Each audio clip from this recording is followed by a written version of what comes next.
Hey, PreSales Collective, it's your host, James Kakis, and today I'm going to be joined by Anurag Goel, Global Head of Value Consulting and Realization at Red Hat. The topic of today's episode is world-class value organizations. Value engineering, value consulting continues to be a hot topic around the PreSales Collective, and Anurag has 15 plus years experience in building and scaling value consulting teams. And so today's episode, we're going to discuss with Anurag, how do you build a world-class value organization team from the ground up? We're going to talk a little bit more about what the similarities and differences are of a value engineer to a sales engineer, and really what this role's impact on an organization, the sales cycle, and the customer lifecycle can be. Enjoy. Today's episode is sponsored by Vidyard. With Vidyard, you can record and send custom video messages to your prospects and customers to stand out, clearly explain ideas, and connect on a more personal level. With Vidyard Pro, you can gain access to rich viewer analytics, customize your video playback experience, add your own call to actions after the video, and more. Sign up for Vidyard for free at www.vidyard.com. Once your account is active, select the upgrade option and use promo podcast PSC for a free 30-day trial of Vidyard Pro. Anurag, welcome to the PreSales podcast. How are you today? I'm great, James. Thank you for having me. It's my pleasure. You know, this is months in the making. You and I had talked before both of us made a transition into our current roles. And here we are. We've talked about value a couple times, and now we're going to be doing a podcast on value. What I'm actually really excited about is this topic, because this topic has a lot of interest in the community. Keon McCormick's podcast on value engineering is one of our top 5 most listened to podcasts. And so today we're going to get into the nitty gritty about value engineering and building a value engineering organization. So I'm super excited and very privileged to have you on based off of your experience. Thank you. I am excited to be here as well. Let's get started a little bit talking about you, Anurag. Let's talk about your pre-sales career journey. What got you to where you are today? Sure. Happy to walk you through it. So I was recruited into SAP's value engineering function as my first job after B school. And essentially it was love at first sight with this function around value consulting, value engineering. I really liked the proximity to the customer, to sales, a good mix of business and technology. And SAP was great. It took me across Asia Pacific geographies. I got to learn from the best customers and colleagues at the time. And I spent time post that with Deloitte Consulting in their strategy group to go deeper on implementing the recommendations that I would give to them from a value engineering perspective. And then all of a sudden, Adobe gave me a call in 2013. And this is when they were just starting on the journey to the cloud, moving from on-prem to SaaS. So I went in and started to build out their value consulting group. And I started in APAC, got a great chance to make it a global role in 2016. And that's when I moved to San Jose with my family. I've been here in the Bay Area since then. And business value DNA is something that I helped spread into various functions at Adobe. Started with sales, got it into the SE org. The CSMs came on board. We got it to the channel partners as well. And by the time I exited in 2018, Adobe had seen a 3x revenue growth, and business value had a lot to contribute in that growth. So I was really thankful for that opportunity. And after that, I spent time at Salesforce building up their business value group for a couple of years. And now I've been at Red Hat for the last 6-8 months, building from scratch their business value group. So it's been a fantastic journey, and business value is something that's been a common thread all throughout. You've had a lot of amazing experience and global experience at the same time. You've worked for some of the best companies in the world and have this valuable experience when it comes to value consulting that I feel like most people don't have. And you've had the growth story, you see the revenue. I mean, it's really incredible to hear. And so I'm excited for what you're doing at Red Hat and diving into today's topic. Thank you. I've been fortunate with having these opportunities along the way. Let's get into today's topic. So world-class value organizations. And we're going to start off with a little bit of level setting question. You've been in a value specific role, like you mentioned, for over the last 15 years. What is a value consultant? Sure. I like to start with the basics. Always a good place. If you think about it, right, broadly speaking, organizations today are faced with 2 key challenges as they grow. One is how to increase new market share. And number 2 is how to defend their current footprint, all the while scaling in a profitable way. So value consultants are a unique role who will help prioritize the customer business goals and connect them with our solution enablers as a technology firm and help the customer understand how the technology enables achievement of the business outcomes that are important for them. So oftentimes the audience that will be signing the check for the large transactions that we want them to buy, the CXO level audience, right? They are compensated on certain KPIs. And those KPIs are all around the business outcomes that they want to drive for their organizations. So value consulting and realization teams will deliver engagements and collateral along the customer lifecycle, right from marketing pipe gen to the C-suite ready business cases to close new deals, to creating value realization engagements for boosting retention rates and expansion into accounts. And all this while we're also reducing the cost of sales, reducing discounting, shutting down the competition to basically help accelerate scale in a profitable manner. Hence, value organizations are extremely strategic and critical to the success of B2B organizations today. Thanks for that walkthrough. When you talk about reducing the cost of sale and efficiency with an organization and really the ROI, I mean, that's so important and so impactful. And I think so many organizations at times, they put the energy and effort into it, but they don't build it at scale. And that's where it might fall flat and might not make as big of an impact or a difference as it could as that company grows. Sure. I think that's a great summary, James. Let's talk about some similarities and differences. I've had people say, well, value is the account executive's role, or maybe value is the sales engineering's role. Can you discuss how value consulting or value engineering is different from sales engineering? There's a bunch of similarities as well as differences. Hence, I understand where the confusion can come at times. So I'll talk about the similarities first. It's similar because the work that value consultants or value engineers do, it's all part of an account team. The account team will consist of account executives, sales engineers, ultimately working towards customer engagement. I would not want to call it pre-sales per se, because the lines are blurred, as you know, with the layer model. You got to continuously show value to customers, especially in the SaaS world and more so now in the pay-as-you-go consumption business model. So we're all in the same boat working towards driving business outcomes for customers. The differences come in terms of ownership. So if you think about it, three-in-a-box concept, we got to show the what, how, and why to customers. The what comes from defining the customer vision, which is done by the account team collectively. Where do we want to take the customer towards?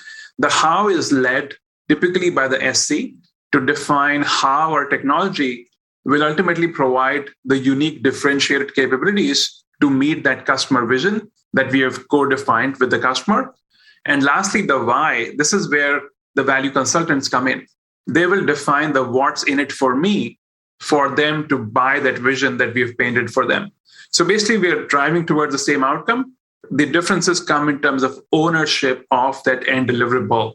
That's a good point there. The account executive teams want that full ownership. So is there a power struggle there per se? I would say not a power struggle per se. It's more about finding out what's a good place for a value organization to sit in. Typically, it's discussed often in the value consulting communities, which are, let's say, a sub-community from a PreSales collective kind of community. It's about where do we have the most impact in the organization. So examples may be directly part of the sales team. We may be sitting within the solution consulting group at times. Customer success, chief customer officer organizations, sales operations enablement. Those are just some examples where value organizations will typically be a part of. So let's talk about the sales cycle or rules of engagement. How do you go about instituting value engineering into that sales cycle? How do you ensure that this role itself has value and justification to the organization? I would say two parts to the question. Let's start with instituting value engineering into a sales cycle. So I would say it has to come both top down and bottom up. Top down from executive sponsorship, from the C-level, the CEO, CRO, head of sales, bringing the context on why business value is important for the organization. So if they have that buy-in, right, and they can sponsor instituting value engineering into their sales cycle, that's extremely helpful. And then the bottom up comes from, let's say, partnering with enablement teams. and bringing in sales methodologies such as MEDIC, MEDPIC, force management, VSA, value selling associates, any of these typical sales methodologies, value consulting provides a way to act on the theory. So these methodologies are theoretical concepts. How you act on them is with the resources provided by value consulting. So I would say that's a good way to start top down and bottom up in terms of bringing value into your sales cycle. In terms of justification of the role to the org, again, it goes back to the earlier discussion point. It has to align with where you sit within the company. So the success KPIs will most often be aligned to sales. So you will have KPIs like bookings or pipeline influence, similar to the solution engineering KPIs at times. You will have deal acceleration, ASP increase, because we try and expand the deal size, lower discounting. And also, when you're engaging with existing accounts, you're trying to increase the net dollar retention and you want to expand ARR. So customer lifetime value is also a new KPI that I'm seeing in the industry. And lastly, the bonus impact, right? The bonus is amplification of the impact of each function. So when we partner with the SCs, for example, the demos are all the more impactful. That's kind of an amplification impact, which is hard to quantify, but yet it is important for an organization. A lot of times, sales engineers get frustrated when it comes to discounts per se. And you brought this up a couple of times in terms of making sure that you're minimizing discounts. Can you talk a little bit more about how and why this role can have that impact on an organization? Think about it, right? We all live and breathe based on sales cycles and quarters and financial years. If we are not talking the customer's language, right? If you're focused about how great, how cool our technology enablers are, it's often hard to bring that connection with our audience, end audience, who is the buyers, because their language is in terms of business outcomes. Their language is in terms of revenue, cost savings, because that's what they are compensated on. So there's a gap in terms of what we are trying to communicate to them and what they are absorbing. So if you're able to bridge that gap, that is where the magic happens, because then they can see the value first, and then the price conversation comes after that. Oftentimes, what I see is we lead with the price. We talk about the cool features, and then we immediately jump to the price of the technology we're trying to sell, at which point it becomes almost a commoditization discussion, because everybody wants a discount, let's face it, right? So you get into that negotiation about the price itself. You've skipped the portion about talking about the value. If you talk about the value, you're able to command a premium on your price because it becomes a value discussion, not really a price discussion. And you get away from last minute discounting. You're coming towards end of the quarter, end of the year, and you just want to essentially discount to get the deals done. You're getting away from those kind of conversations as well. So well said. I really love that perspective. And it's great to hear that because, again, there's so many pre-sales people listening to this that probably have an experience of working a big deal that was discounted at the end. And that hurts us at the end of the day. Sometimes we're not in control of that conversation. This has me thinking about scale. What's the common ratio of value consultants to maybe sales engineers? And how do you scale this role across segments? Because I think it's probably easier to scale across bigger deals in the enterprise, but this has to be valuable in the SMB and mid-market segments. Absolutely. Scale is extremely critical because the rate of growth of organizations, especially in the SaaS world, it's oftentimes impossible to match, let's say, the ratios as accounts will grow. So just like it's hard for SCs to match the rate of growth of accounts, scale comes not from adding headcount in these organizations as well. It has to come more from a couple of things, right? You got to make it teaching the reps and the SCs and the CSMs how to fish.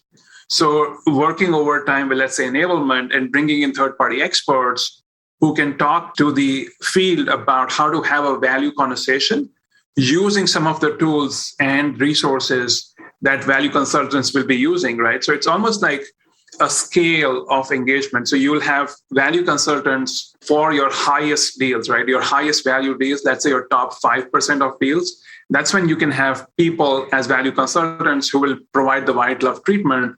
But then the other end of the spectrum has to be self-service. Self-service will come from the field being able to have value conversations by themselves So they got to have the skills to have the discussion, and they got to have the right tools. Those tools could be created in-house. Those tools could be created by using off-the-shelf software as well. There's a bunch of different value selling tools providers these days. So it's a combination of the tools and skills that brings the scale. It's not about just adding headcount on a value consulting organization.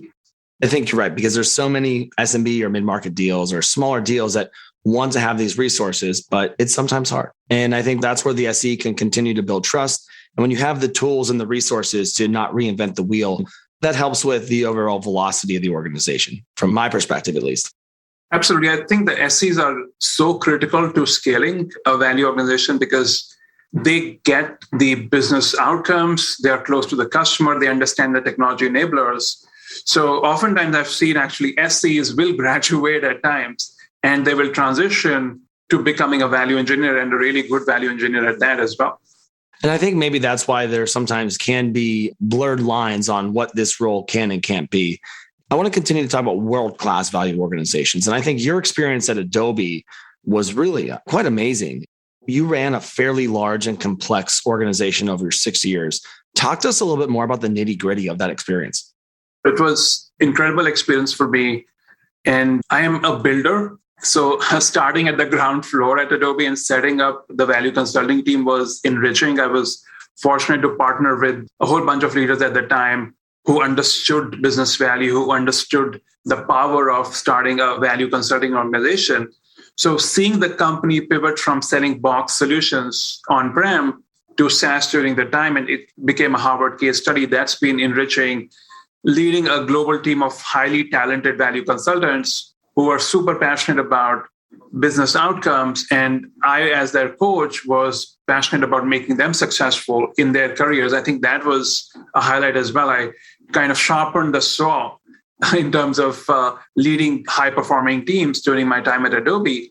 And also the point about spreading value from Salesforce to other functions, including partnering a lot with the SE organizations globally, using value-driven demos and POCs, for example. And we had the product BUs creating value-oriented go-to-market content and sales plays. We even had events which were themed based on business value. So instead of talking about the cool technology features, we were talking about the business outcomes that were important for our customers. We had CSMs who were moving to customer value QBRs. And these were different from traditional QBRs where you'll often talk just about adoption. You were talking about actual value realization in post-sales. So having seen all of this, right, and the 3x revenue growth from 4 billion to 11 billion when I moved out of Adobe, I think that made it really sweet to see all these pivots in the company during the time that I was there. That's got to be really rewarding. And use the word coaching your employees and allowing them to grow and scale, because going from 4 billion to 11 billion is a massive jump, especially in the time that you were there. But I like that you talked about it actually becoming a Harvard business case. I mean, that's a great thing to be able to experience in any point of your career, but really leading the value organization in APJ had to be a very rewarding experience. You went over to Salesforce, and then most recently, and where you're at now, is you took a role at Red Hat to build the value consulting organization. And we've talked about this ahead of the podcast, where you're really hire number one. And so where does someone even start when they're tasked with building a value consulting organization? Fantastic question, James. I get asked this question often because you have organizations who are on the growth path, maybe even slightly smaller organizations who are not yet sure about how to start. So this will really differ based on your organizational context, maturity, your product itself, right? Who's the end audience? But broadly speaking, there's 3 basic aspects, and I'm happy to dive more into this topic, particularly as a follow-up, if anybody's interested. So the 3 basics that I would typically start with: people, process, and tools. So the people aspect is in terms of the relationships that you need for executive sponsorship. This happened with me at Adobe. It's happening now at Red Hat. You got to have really strong executive sponsorship from the top for starting out a change like this, because it is a change. It's a change to the way a company will go to market, to the way the sales cycles will work. And you got to have a common vision of success with your sponsors. So as long as you have the vision alignment in terms of why they want to institute value into their organization, I think you're good on that front. The next portion is the process. This is where you got to understand your customer journey because, again, business value, it's all about putting the customer first. So start by discovery, understand your customer journey, understand the current maturity of value selling in the field. There may be people who are early adopters who may be already doing this, and there may be naysayers as well. So just getting a gauge of how mature value selling is in the field, I think that's helpful. And that helps you create a plan for your program, creating a charter around business value. And then you can segment it based on offerings that you want to start with, the focus areas, the geos that you want to start with. There may be particular solutions that may be more amenable to taking a value approach first, because it's really critical to prove success early. And you got to have those wins to build trust in the organization. It goes back to the earlier point about people and your sponsors. You got to make sure they look good internally. So you got to get them those quick wins. And then the last piece is the tools and resources. So as I said, there will be a few people, early adopters, who will have the value narrative. You got to find those internal champions. And then trying to create like an inventory of tools, a skill gap analysis will also help to create your staffing plan. Headcount, if you want to add any kind of tools over time, I think that initial discovery is going to be really helpful. So those would be three areas that I would recommend as a starting point. Well, I love your offer to do a follow-up because I think we're definitely going to want to do that for the pre-sales community generally. This has me thinking, what's got to be the biggest challenge for you in this approach? And how are you navigating that challenge? One of the challenges, as we've spoken about, is executive sponsorship. And related to that is organization alignment. There is no right answer. The companies have been successful having their business value groups at different spots in their organizations. It's always about what's best for the customer journey that the organization has going on for them. So the closer you can get to the customer, the easier it becomes for a value organization to prove that impact. I've seen best-in-class organizations actually have set up a separate value management office, and they have titles like a chief value officer as well. I think getting that kind of adoption over time will be a stretch goal. It's somewhere I think the value community would like to move towards. But I think that is a sticky spot in terms of the challenge being, where do you situate value organization in a company? You know, it's a great stretch goal. And I think having that out there and putting that out there shows that there's true commitment from the organization. This has me thinking about change management. Talk to me about the change management that has to go on at a company like Red Hat, where you're instituting this role, creating from the ground up, getting executive sponsorship, and then trying to get the field to buy into what you're doing. That has to be something that's very complex and tough to navigate. It is extremely complex. And again, the executive sponsorship is helpful. In an organization like Red Hat, we are built bottom up from the community, right? We're all about open source.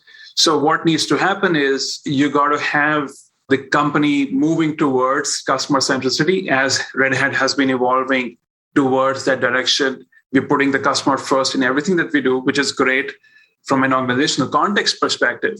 And what needs to happen is the community needs to believe in business value. So what I've had to do, for example, at Red Hat is really prove out the change that we can bring, the impact of not starting with product, but starting with business value. Because if you think about it, right, products are a black box for customers. It is the enablement of business outcomes from the technology that's important. Making people to understand why this change is important, how this will help impact the pipeline, deal closure rates, cost of sales, customer success broadly, right? I think those are the kind of change management aspects that you will have to deal with as you're creating something new like this. I love that perspective. And you're right, products can be a black box, but it's really, how do we make these people's lives easier? How are we going to give them time back in their day? How are we going to help them make their bonuses? That's what our technologies are about. And so, Anurag, I have two advice questions that I want to really dig into as we close today's podcast. Building a business value organization, from the ground up is no easy task. And finding the right talent for that has to be tough. And you had mentioned sometimes that SEs could graduate into a value role, but how do you go about getting the right talent for your business value team? Yeah, I mean, I could talk about this on and on because it is a combination of two topics that I'm really passionate about: business value and really growing and empowering people. So finding the right talent, it's been challenging because this is almost like a unicorn skill set that you're going after, because you need somebody who understands technology, who has got a business mindset, who can put the customer first instead of the technology, right? Again, business value 101, that's all about customer first. And then you got to have financial capabilities as well. You got to have financial modeling capabilities. You got to be able to manage executive stakeholders because you're typically selling to the C-suite. So getting all these different combinations in a single person has been hard. But what I'm seeing is a lot of diversity emerging. So when I've done, let's say, the latest round of hiring for my team at Red Hat, I've not looked at traditional value engineering roles per se. I've gone out there with an open mind, and I'm happy to say that I have a rock star team at the moment who've all come from very different backgrounds. I would say only one of them probably comes from a traditional value background. Rest people have come from management consulting background. Somebody on my team comes from a sales background. He used to be a seller at Red Hat for a number of years. So finding the right talent, I think that's really important. You got to have the skill sets prioritized in your head in terms of what's important for you in the role. And also equally important is how do you empower and challenge those people? Because these roles are easy to become mundane and stale.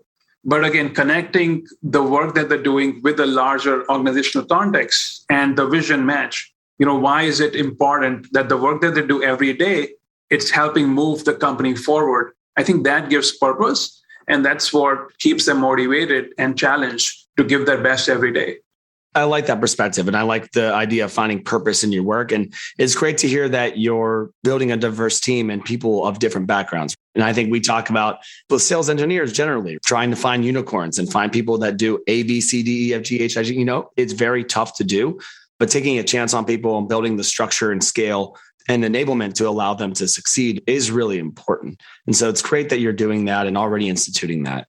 Last question for you, Anurag, is what type of advice do you have for people who are exploring instituting a value function as a complement to their sales engineering and sales organizations? So I would say, James, it's probably three things. Number one, really understanding why value consulting is important, how it helps in your organizational context. I think a level set on that front. Hopefully this podcast helps you get deeper on that front. Number two will be assessing your customer journey and sales motions to see how you can fill the gaps in terms of bringing in a value organization into your own context. And number three will be to start small, maybe incubate a small value consulting organization to prove that it works and gain some successes. There will be plenty of options to stay lean and scale, as we discussed, especially in a startup situation, if that's where you're in. But you got to make a start. You got to show and prove the value of value, essentially. Anurag, thank you so much for joining us today. I really appreciate your perspective, and I really am thankful for you to dive into your journey and your experience and give these actionable takeaways to the community. So again, thanks for joining us today. Thank you, James. Happy to be part of the community and happy to help. Anurag, sounds like we have a webinar upcoming. So let's get working on that and continue to bring value to the pre-sales community. Thank you. See you next time. All right, Pre-Sales Collective, I hope you enjoyed today's episode. It's fascinating to hear Anurag's experience from building and scaling business consulting teams in APJ and the globe and with some of the best companies in the world. And value engineering, value consulting, business value, whatever you want to call it, it's such an important topic to pre-sales organizations and to this community. And so we want to continue to put out content to educate and elevate our pre-sales leaders and organizations. And as we talk about business value, it's all about the customer first. And Anurag makes a really great point about moving the discussion from the product and the technology to business outcomes, because products can be a black box for our customers. And we as sales engineers, we demonstrate the value of our product day in and day out, and making sure we're focused on business outcomes can really be key in moving a deal cycle forward. And really what business value teams can help do is expand the deal size, reduce the cost of sale, and really minimize discounting. Where do we start? Where to start is always tough, but finding the right talent and inserting them into the sales cycle is very key. And if you're starting a value engineering practice, focusing on three areas: the people, the process, and the resourcing.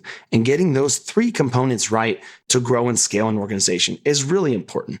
And as we talk about scale, that can be done by building and buying tools. That can be utilizing a proof of concept with a value engineer into your sales cycle and see where it can make an impact and difference in your customer lifecycle. And so please join the PreSales Collective Slack. We have a channel called Role Value Consulting, which is continuing to grow week over week and having great discussions on how to start a team, how to start an organization, how should you position starting a value engineering team, and how can you make that role different than the sales engineering team today. All right, PreSales Collective, as always, I hope you enjoyed today's episode. I will see you next week.